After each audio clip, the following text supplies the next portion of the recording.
Bom, boa tarde a todos. Eu começo sempre falando assim, né? Tem palestra e tem reflexão. A diferença é que na palestra a gente estuda um assunto que está fechado, que foi estudado, compreendido, né? E aí a gente aprende esse assunto e na palestra a gente divide o conhecimento que está estabelecido, né? Na reflexão, nem sempre isso é verdade.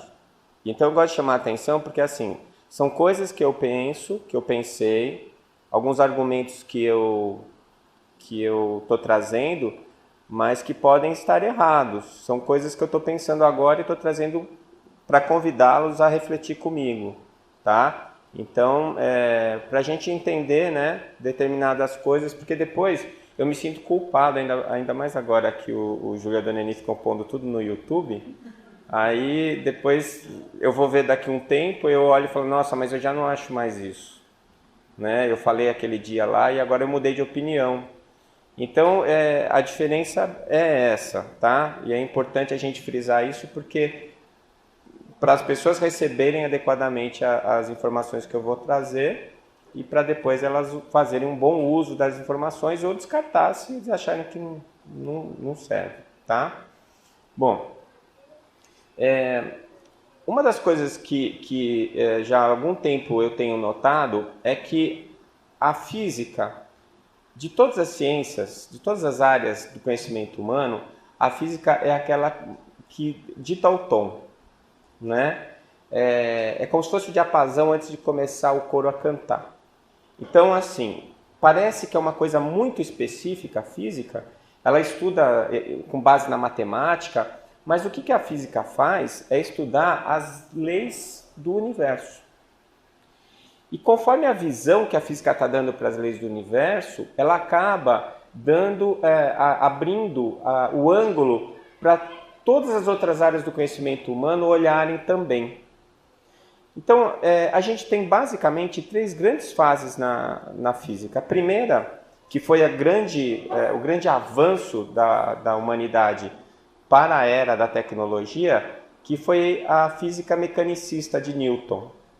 Então, todo mundo aqui aprendeu na escola Newton. Então, o que o Newton estuda? O movimento, o atrito, que são coisas que estão ao nosso redor.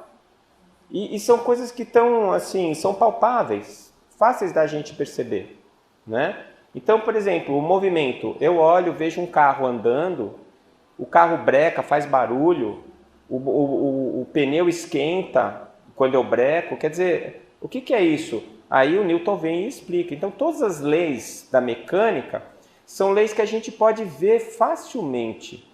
Eu não preciso de um exemplo muito longe da realidade, fazer uma figura de linguagem muito complexa para a gente entender que aquilo é daquele jeito. Porque ele trata do imediato, do perceptível, do consciente. E aí o que aconteceu? Quando Newton deu início à física newtoniana, mecanicista, todo o resto veio de roldão. Então a gente começou com as máquinas mecânicas mesmo, né? Hoje a gente não chama mais de máquina, é um aparelho, né? Antigamente era máquina mesmo, tinha lá as catracas, né? Todos os mecanismos que faziam com que aquele objeto, que a gente chamava de máquina, que era um monte de objetos que usando as leis da mecânica fazia com que você ganhasse alguma vantagem, né? E todo o resto veio junto.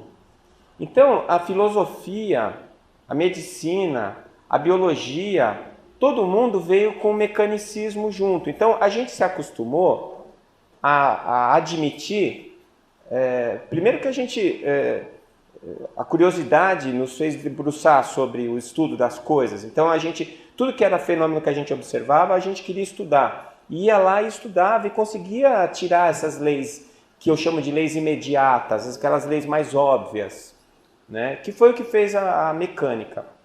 E a gente estava muito feliz nesse mundo em que a gente acreditava que tudo estava explicado. A sensação de satisfação era tão grande que a gente tem notícia de 2 artigos científicos escritos por grandes cientistas da época, dizendo que o homem já conhecia tudo que existia no universo. Olha só, né? é a tranquilidade da ignorância, né? Quando a gente acha que a gente sabe alguma coisa, é porque a gente não sabe nada. Por isso que eu gosto muito da frase de Hipócrates, só sei que nada sei, né? Quer dizer, quando você vislumbra o todo, é que você percebe a insignificância do seu conhecimento. Pois bem, e desse jeito nós viemos vindo na mecânica.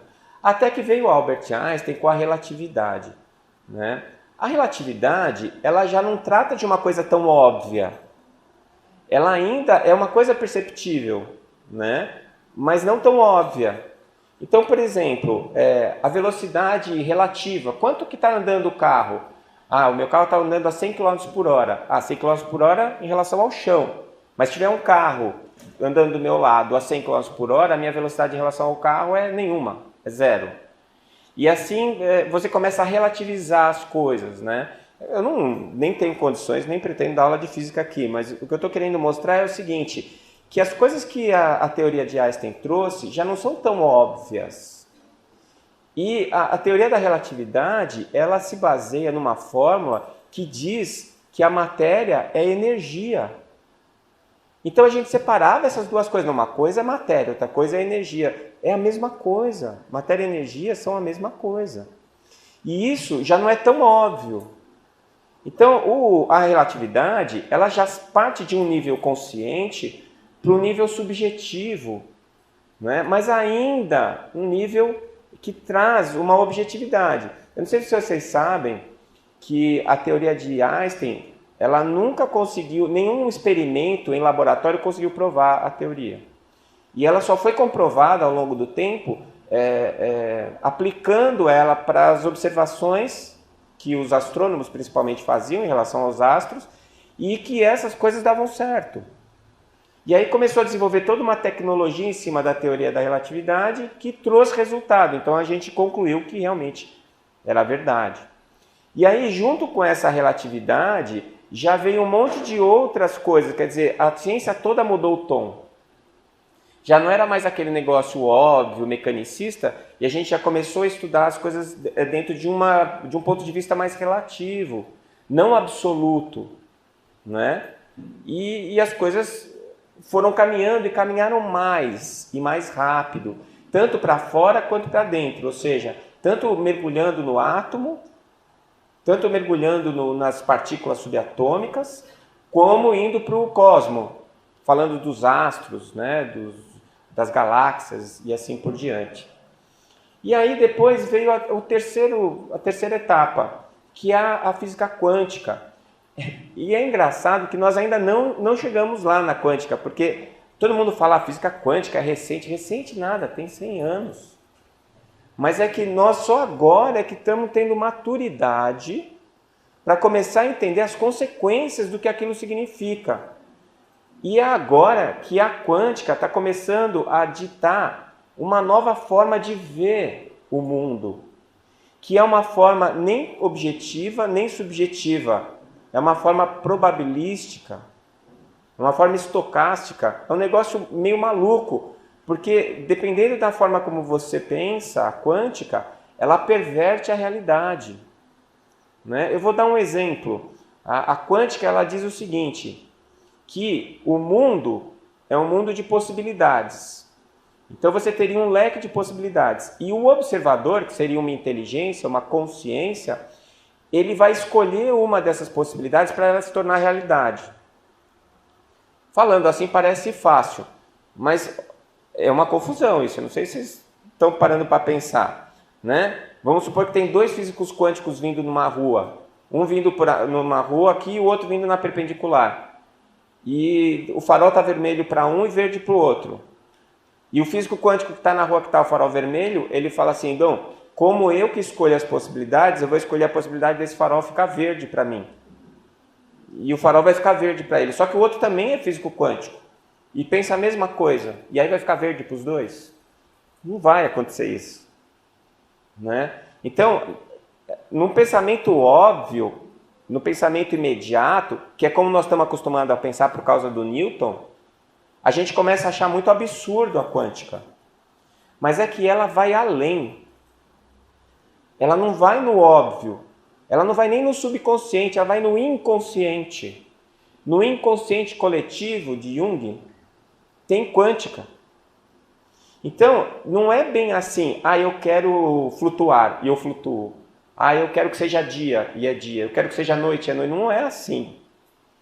Mas ela revela leis universais. E nessas leis universais, ela mostra que realmente as consciências influenciam na realidade. As consciências, elas são capazes de mudar a realidade. E a realidade, ela não é real. Hoje eu vou deixar todo mundo maluco aqui. Existe uma realidade que é como a gente percebe o mundo, que é a nossa realidade. E existe uma realidade que é real, a realidade per se, que é a verdade. Essa daí, a gente tem vislumbres dela. Às vezes a gente consegue enxergar, mas às vezes não. Diante da vida, às vezes a gente tem como se fosse aquelas imagens holográficas, sabe? Que aparece muito em filme de ficção científica, e que você tem o inimigo aparece em 3, 4 lugares ao mesmo tempo, e você não sabe quem é ele, aí você atira sempre na imagem, nunca acerta o de verdade. Então, eu vejo meio assim, a vida ela vai colocando um monte de possibilidades na nossa frente, uma delas é verdade, mas eu não consigo achar qual é ela ainda. Eu tenho dificuldade de identificar qual é a verdade. Né? Eu preciso testar para ver se eu consigo entender. Então, quando a quântica começa a se estabelecer e ela já está contaminando a biologia, a medicina, a neurologia, a antropologia, ela já está contaminando, porque a física faz isso mesmo. Ela dita o tom. Então nós estamos passando por uma fase tão nova e tão revolucionária do conhecimento humano que a gente tem uma certa dificuldade de chegar lá, de alcançar. Então, eu vou me usar aqui de um trabalho de um filósofo que eu gosto muito, que é o Arthur Schopenhauer, e ele tem um trabalho que ele fala o mundo como vontade, como representação. E ele fala assim, que a gente não consegue perceber a verdade, a realidade. Que a realidade nada mais é que a tradução dos nossos desejos. E que a minha razão é a ferramenta que eu uso para transformar o meu desejo em realidade. No primeiro momento parece muito louco isso que ele falou, mas é a mais pura verdade. Nós não vemos o que é. Nós vemos o que nós queremos que seja. É bem isso. Então, o exemplo que eu sempre dou é do torcedor de futebol. Tem um torcedor de um time e outro do outro, os dois assistindo o mesmo jogo, no mesmo ângulo, né? E eles têm visões completamente diferentes da partida. Você vai ter sempre uma tendência de achar que o seu time é que está sendo roubado. Né? Dificilmente alguém vai falar assim, não, o juiz roubou pro meu time, favoreceu o meu time. Eu nunca ouvi ninguém falar isso. Né? E se você for testar se ele está falando a verdade ou não, você vai ver que ele está falando a verdade. É a verdade dele. É a realidade dele. Não tem aquela frase que diz que quem ama o feio, o bonito lhe parece? Bom, se você ama o feio, não é feio, é bonito. É feio para o outro que está olhando. Né? Sabor, gosto de coisa. Tem gente que gosta, que seria do verde se todo mundo gostasse do amarelo. Não tem essa história? Isso mostra que a nossa visão do mundo é uma visão particular. Cada um de nós vê uma realidade diferente. Existe uma realidade única para todo mundo? Existe. Só que nós não somos capazes de vê-la de maneira clara e objetiva, ainda. Né? Então, o que a filosofia de Schopenhauer já falava e o que a neurociência explica na hora que a gente vai entender como o nosso cérebro interpreta os estímulos que vêm do meio, é a mesma coisa que a física quântica está trazendo para a gente, como conceito. Né? Que, na verdade, a gente escolhe o que a gente quer que seja, mas a gente não é capaz de olhar o que é. Na minha opinião, a evolução, que é a nossa capacidade de cada vez ser melhor, a nossa evolução vai nos dar a capacidade de ver o que é. o crescimento, o entendimento do universo, o entendimento de mim mesmo, o conhecimento das leis naturais, que são as leis divinas, é que me abrem os olhos para eu ver a verdade. Né? Tem uma frase que eu odeio, que diz assim, que em ciência as verdades são transitórias. Eu acho isso uma mentira absurda. Se a ciência busca a verdade, como é que a verdade pode ser transitória? Se ela muda é porque não era verdade, era mentira. Ou então era uma verdade parcial. E é o que eu acredito que acontece. No avanço da ciência, você vai chegando a determinadas conclusões que naquele momento você acha que é verdade, mas não é. Lá na frente você vai ver que é mentira. Né? Lá na frente você vai ver que ou você estava enganado, ou que aquilo é só um pedaço da verdade, que quando eu coloco o resto, aquilo muda o panorama e eu já não consigo tirar as mesmas conclusões que eu tirava antes. Então, isso é uma coisa que eu acho muito revolucionária, se você começa a aplicar na tua vida todo dia. Se você começa a perceber que a realidade que você imagina, porque é isso mesmo, a realidade que a gente acha que é real é imaginada pelas nossas mentes, utilizando o nosso cérebro e o nosso sistema nervoso de percepção.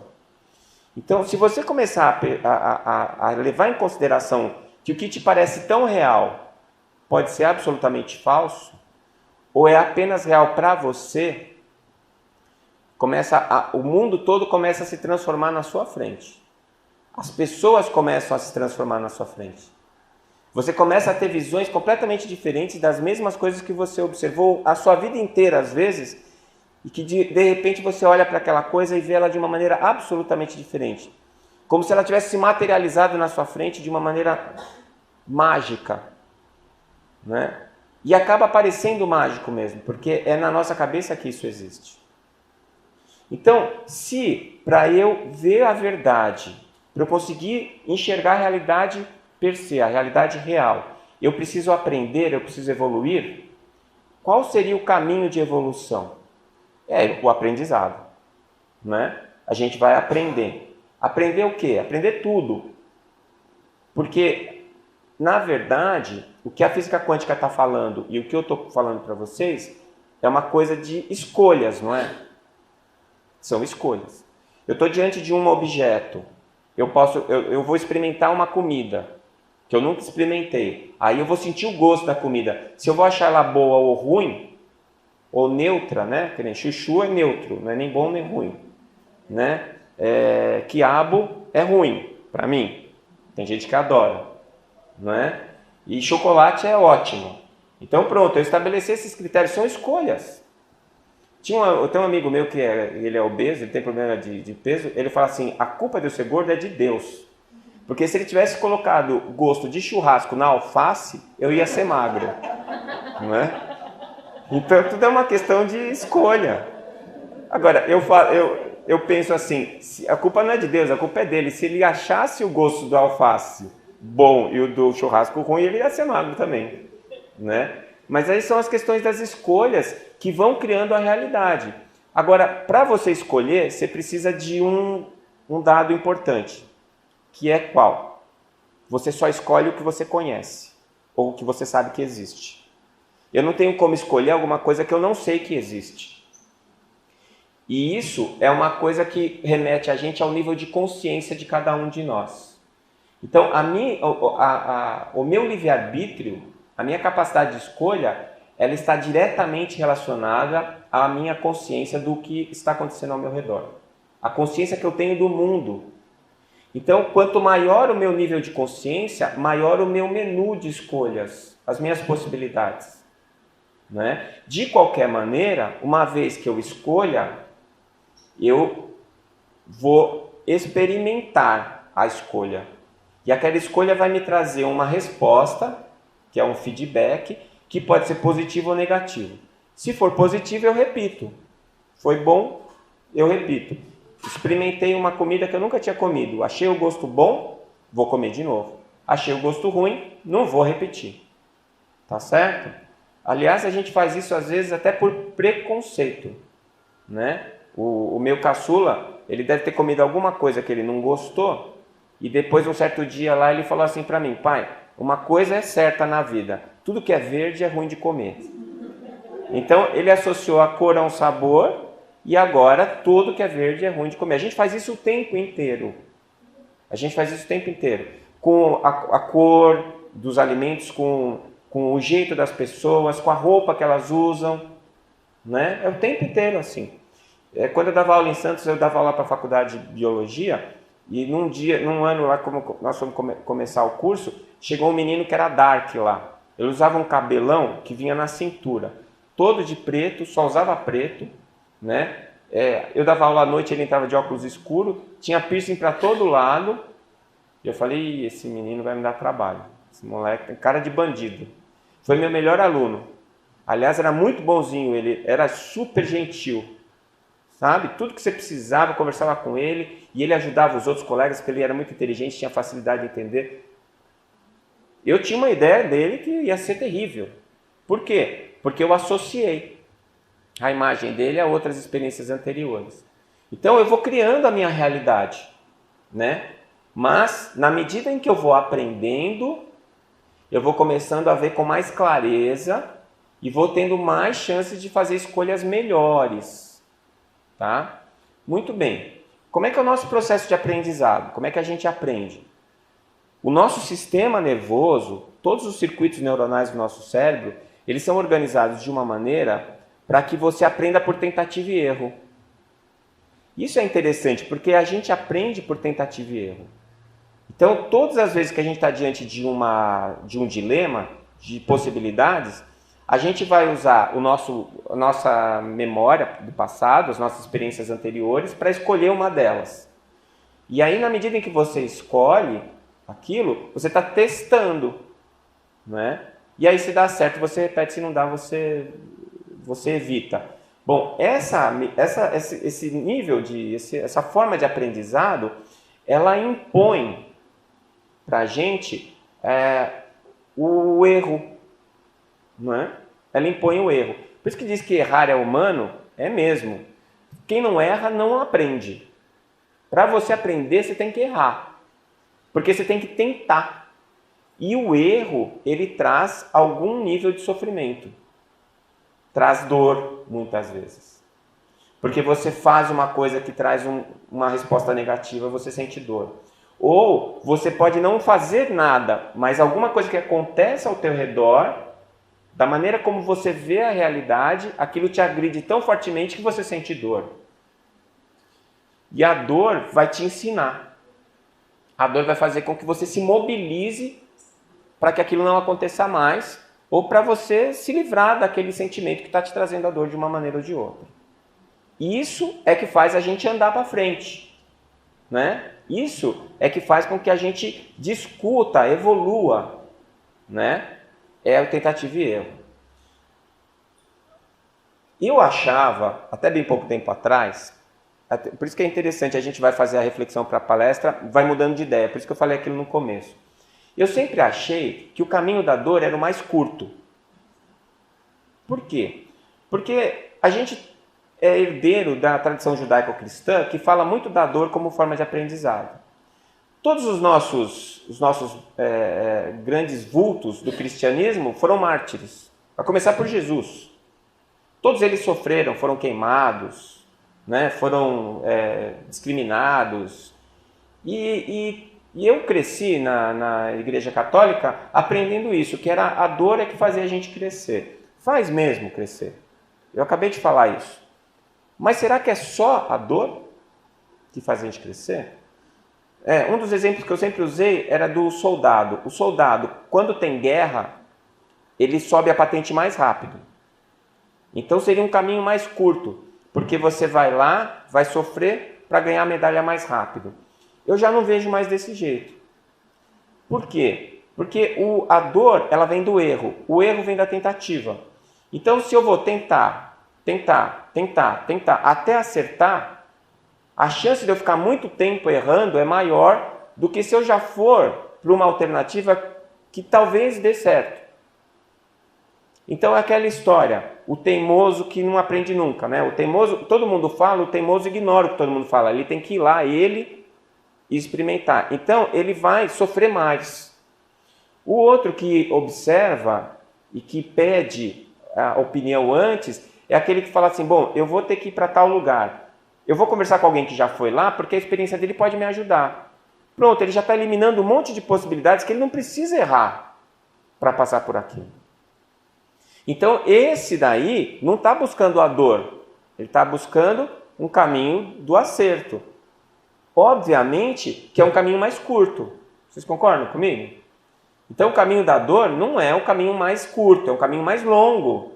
O caminho mais curto é o caminho do conhecimento, da busca, do entendimento. Esse é mais curto. Aí, eu já ouvi também assim, não, o caminho da dor é o caminho mais fácil. Obviamente não é o mais fácil. Quem é que acha mais fácil sentir dor, sofrer? Ninguém. Né? E olha, mesmo no caminho da dor, do sofrimento, que é um caminho que nos empurra com força para frente, tem gente que continua parado. Né? Mesmo esse continua parado, porque sofre, se revolta, e em vez de aprender, ele fica rodeando e fica circulando em volta do erro. Então ele não aprende, sofre e não aprende.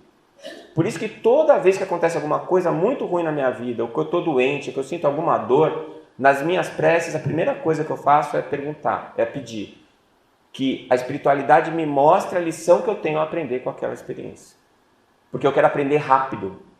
Porque eu quero sair daquela dor o mais rápido possível. Eu, particularmente, não tenho nenhuma vocação para a dor. Não acho legal, não gosto.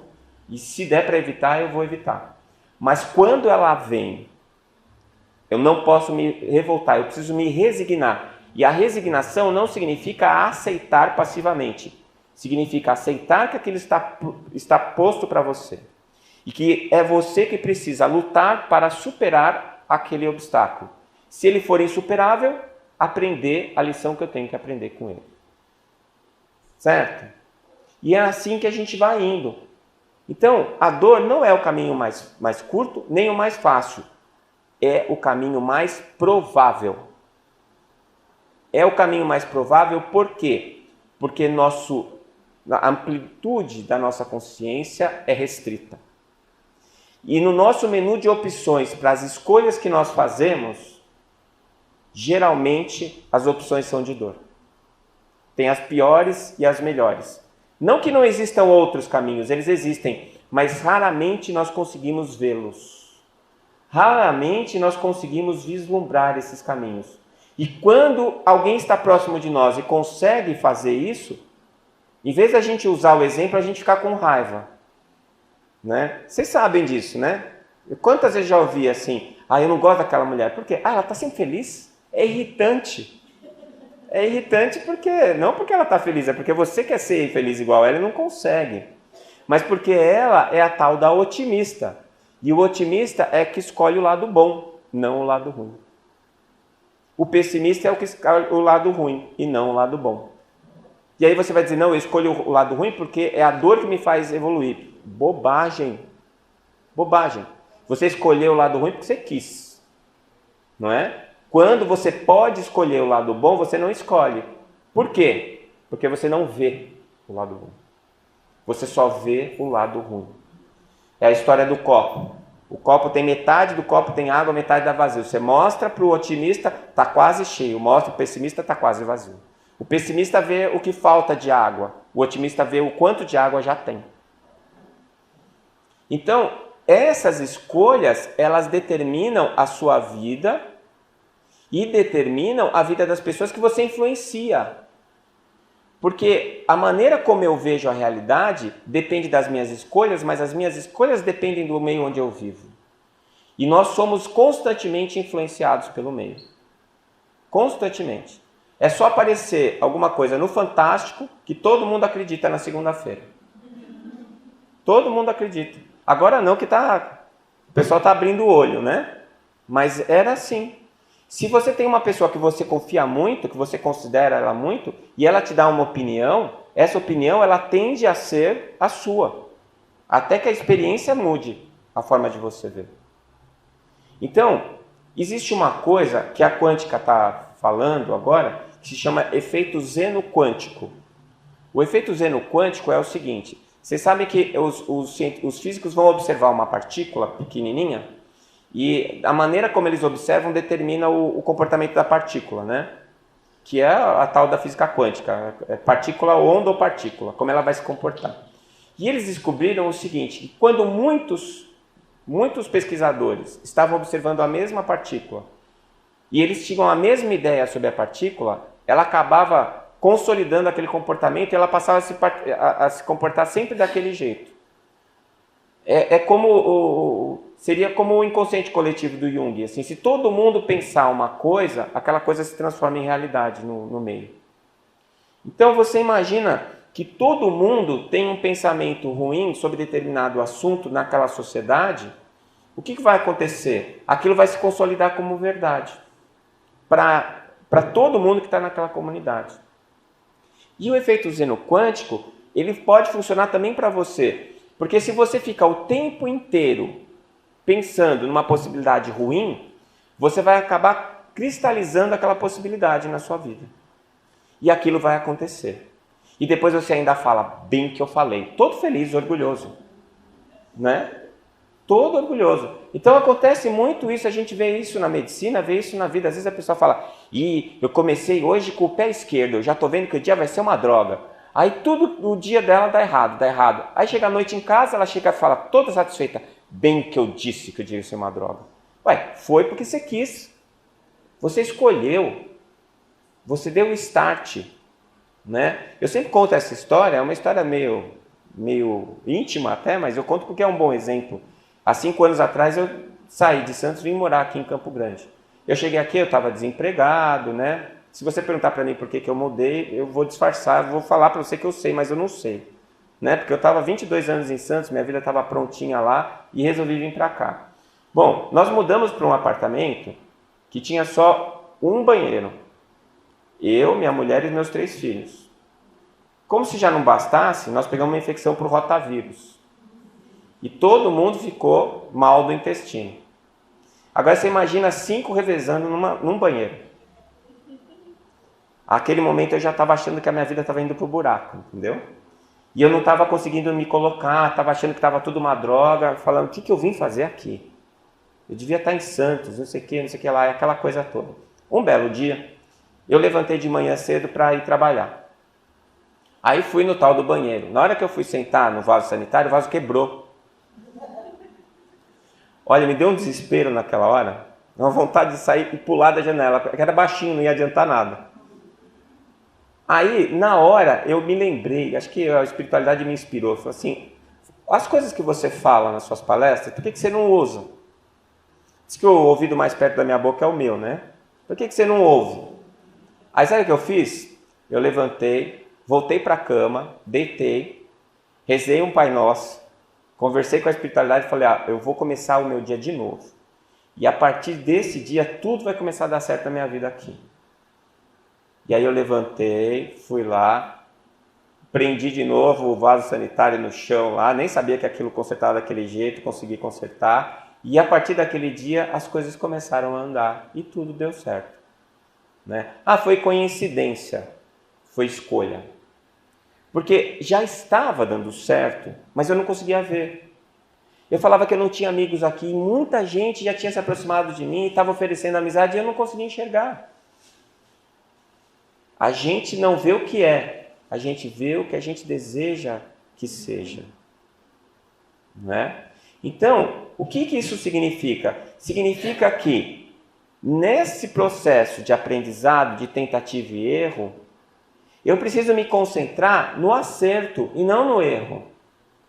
Quando eu percebo que aquilo não dá certo, eu descarto aquilo, eu não preciso ficar remoendo, porque foi uma tentativa que não deu certo. Segue o caminho, vai em frente. Porque aí, no final, você vai encontrar a alternativa certa. No final, que você der o tiro em todos os bandidos falsos, vai chegar uma hora que você vai acertar o verdadeiro. Agora, se você prestar atenção, você pode até refinar a sua tentativa. Para não precisar ficar errando tanto, né? Para você poder observar o que o outro fez. E será que a gente já tem essa referência? Gente, faz mais de 2000 anos que a gente tem a referência. E ele explicou direitinho o que a gente tinha que fazer para ser feliz. E a gente não faz. Eu não sei vocês, mas eu, que sou espírita, me considero, porque o livro dos Espíritos diz que o espírita é aquele que se esforça para ser alguém melhor, e isso eu posso dizer que eu faço, eu me esforço. Então eu, que sou espírita, posso dizer para vocês que eu erro mais do que acerto.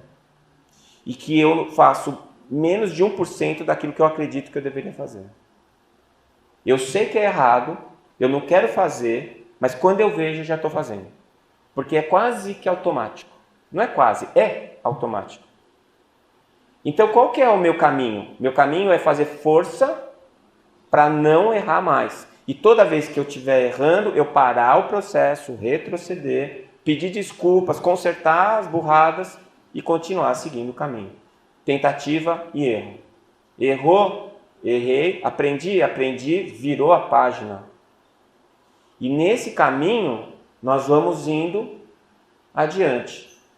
Quando Jesus falou assim, bem-aventurados os que sofrem, porque deles será o reino dos céus, bem-aventurados os famintos, porque receberão o alimento, os sedentos de justiça, porque serão justiçados. O que ele estava falando? O que ele sabia, que as nossas consciências microscópicas, para aprenderem, iam ter que passar por tudo isso.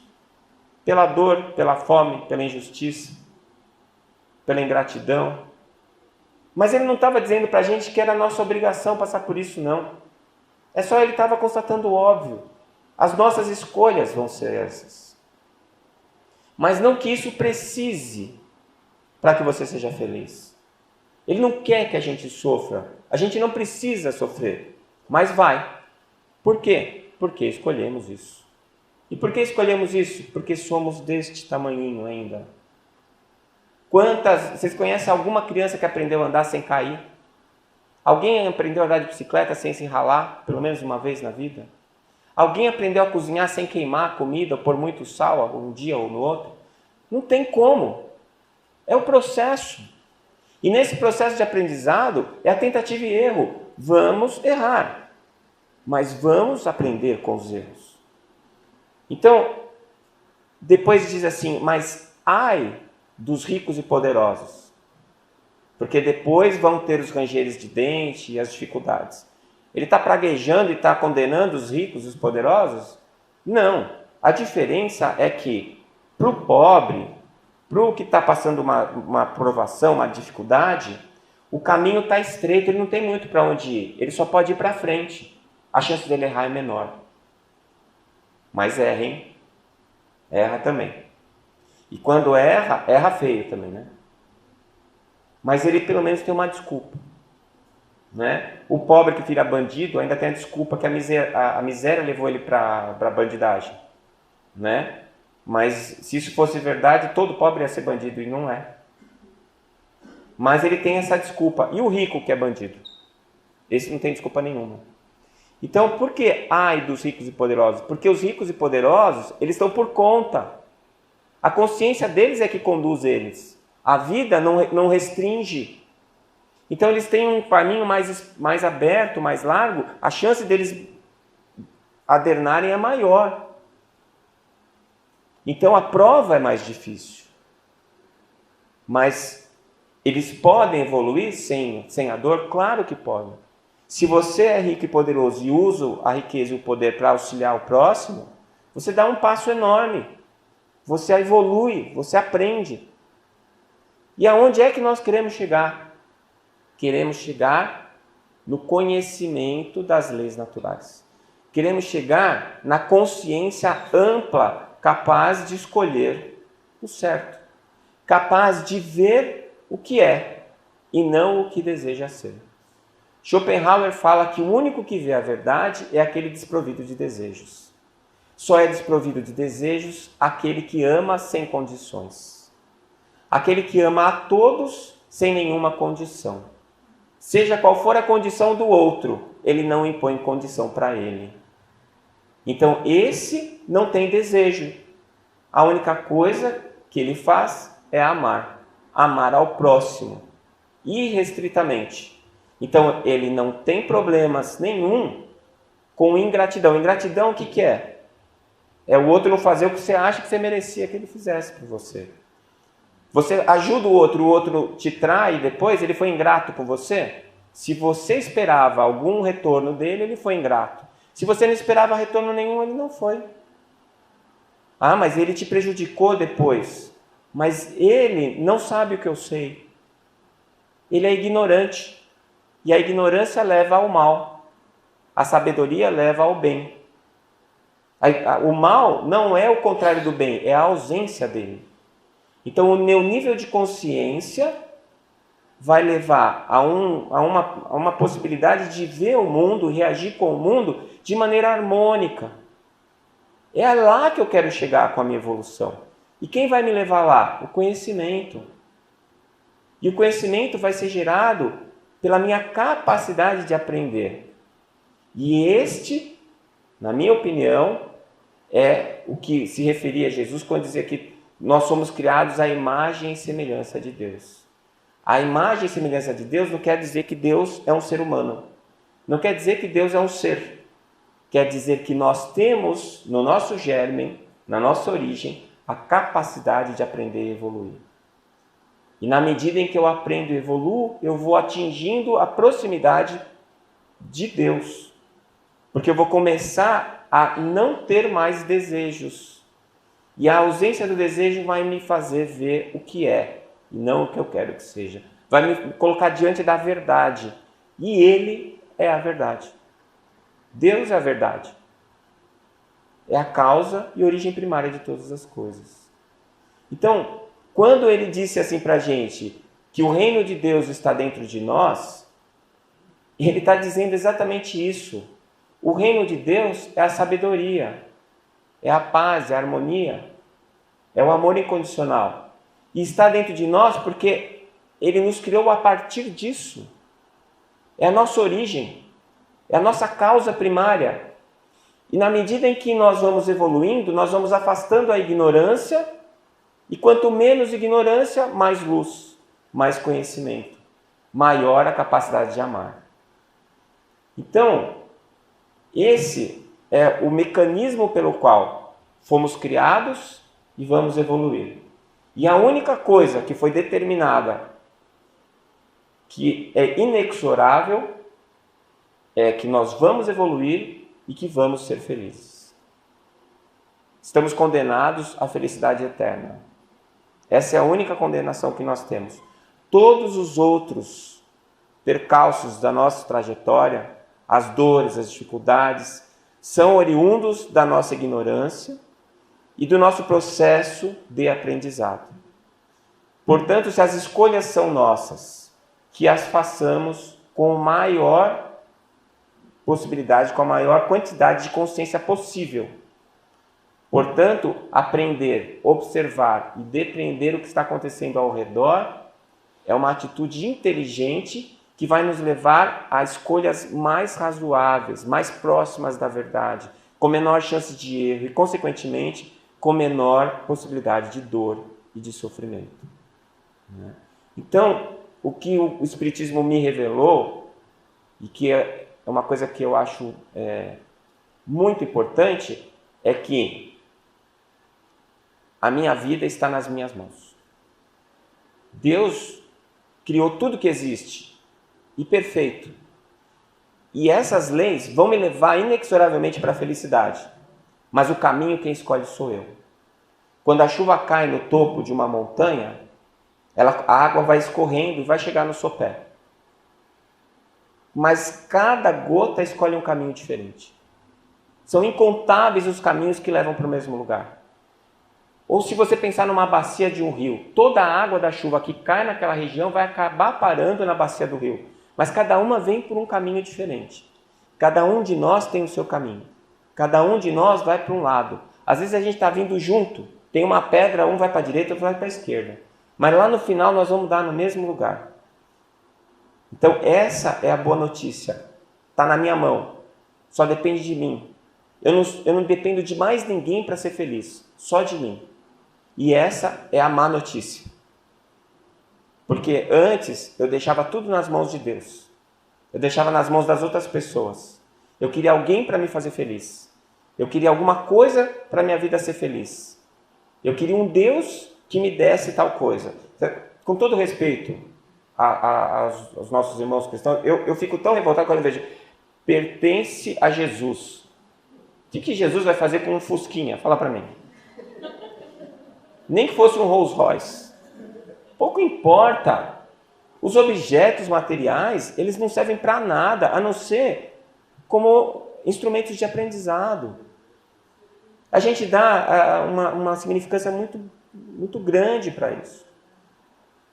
E o fato de eu saber que está na minha mão dá um significado muito profundo para o busca e acharás.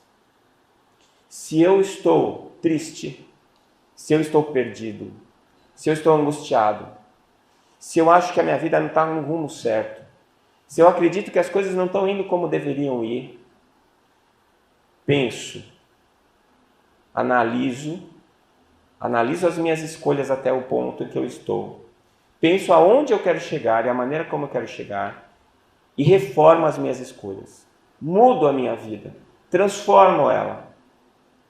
E para eu transformar a minha vida, eu não preciso de nada, de nenhum saldo no banco, de nada. Eu só preciso da vontade de mudar e da resolução. A partir de hoje, vou fazer diferente. Busco uma vida nova. E se eu buscar com vontade, eu vou achar. Né?